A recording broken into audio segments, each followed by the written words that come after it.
School কর্তৃক আয়োজিত আজকের এই অনুষ্ঠানে মত বিনিময় অনুষ্ঠান, বই উৎসব এবং নবীনবরণ উৎসবকে কেন্দ্র করে আয়োজিত এই অনুষ্ঠানের আমার স্নেহভাজন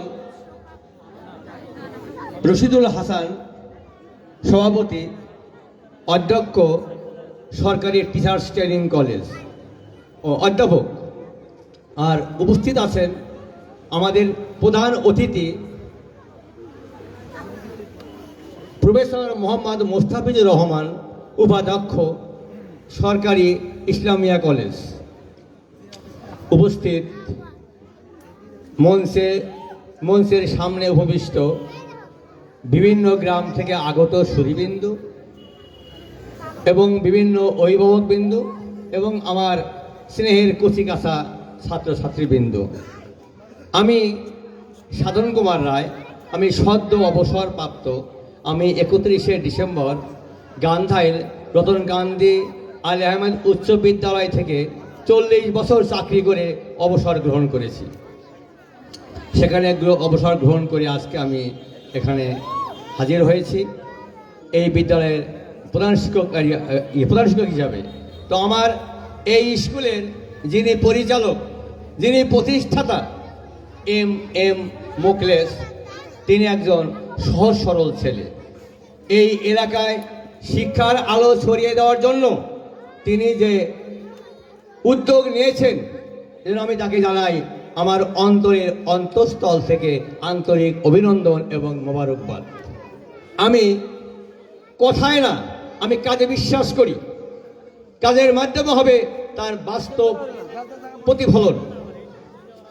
তো আমি এই বিদ্যালয়ে এসেছি এম মোকলেস সাহেবের যে স্বপ্ন, সেই স্বপ্নকে বাস্তবে যেন রূপায়িত করতে পারি, সেই আশা আমার মনের মধ্যে একান্তভাবে লালন করছি। আমি চাই যে এলাকায় যতগুলো স্কুল আছে তোর মধ্যে এই স্কুল যেন একটা অন্যতম স্কুল হিসাবে আত্মপ্রকাশ করতে পারে।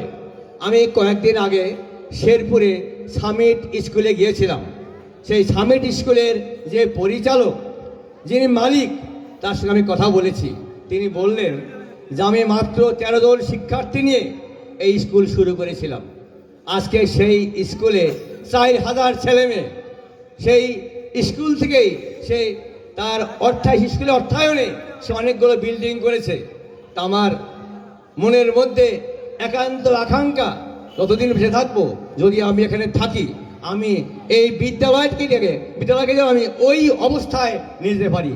ওই অবস্থায় যেতে না পারলেও আমরা যেন আংশিক অবস্থানে উন্নীত করতে পারি। পাশাপাশি আমি আরও স্বস্তি বোধ করি আমার স্নেহভাজন রশিদুল হাসান পাশে আছে। আর আমার এই এলাকার সকল লোকেরই আমি দেখেছি স্বতঃস্ফূর্ত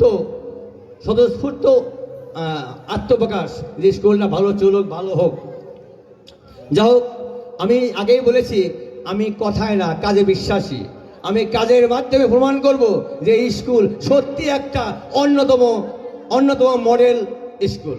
এটাকে যেন আমি সেই অবস্থায় আনতে পারি। আপনারা আমার জন্য দোয়া করবেন। আমি যেন আমার সমস্ত সহকারী শিক্ষকদের নিয়ে বিভিন্ন কলা কৌশল অবলম্বন করে যেন শিক্ষার্থীকে ভালো অবস্থানে দাঁড় করাতে পারি। এই আশাবাদ ব্যক্ত করে আমি আমার সংক্ষিপ্ত বক্তব্য শেষ করছি। সবার সুস্বাস্থ্য এবং দীর্ঘায়ু কামনা করে আমি আমার কথা শেষ করছি। ধন্যবাদ সবাইকে।